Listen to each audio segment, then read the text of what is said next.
SoCal, we're already feeling some of the shutdown effects. At the Nixon Library in Yorba Linda, the galleries and research archives are closed because those are run by the Federal National Archives. But other areas of the library will be open since those are run by the nonprofit Nixon Foundation.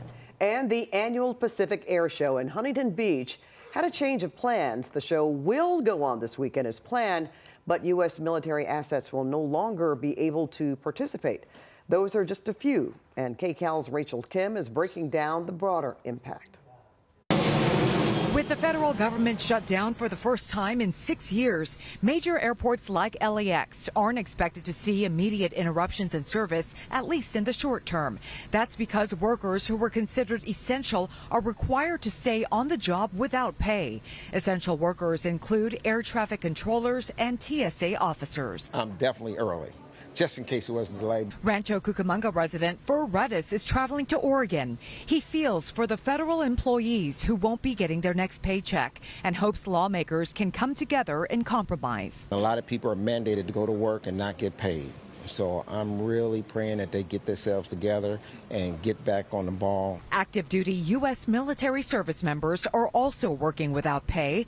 Ellen Neat tells us she's concerned because her daughter is in the Air National Guard and she didn't get paid for a week during the last shutdown. That's a worry for her because, you know, you have to get paid in order to survive, pay your rent and food and everything. The National Park Service is furloughing nearly 2/3 of its workforce, but the parks are still mostly open. Visitors can still enjoy the park's beauty, but areas like visitor centers, concession areas, and some restrooms are closed.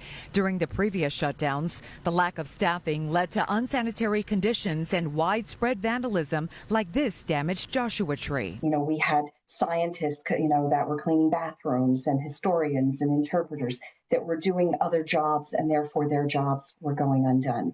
And so now when you go ahead and you take away and furlough most of those employees and have a very skeleton crew. The uncertainty of what's ahead worries some business owners that rely on tourism. We're obviously going to do less business.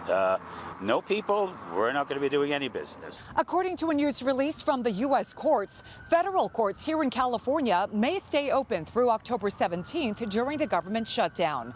But juror pay and operations may be affected if the funding lapse continues beyond that date. Both parties are blaming each other, and it really doesn't help us, and it's very frustrating. Rachel Kim, KCAL News. Governor Newsom issuing a statement about the shutdown, saying in part, wildfire crews and emergency responders remain on the front lines, but federal support for community preparedness, forest management, and prescribed fires and recovery grants is now frozen. These delays jeopardize California's ability to rebuild from past wildfires and prepare for new threats.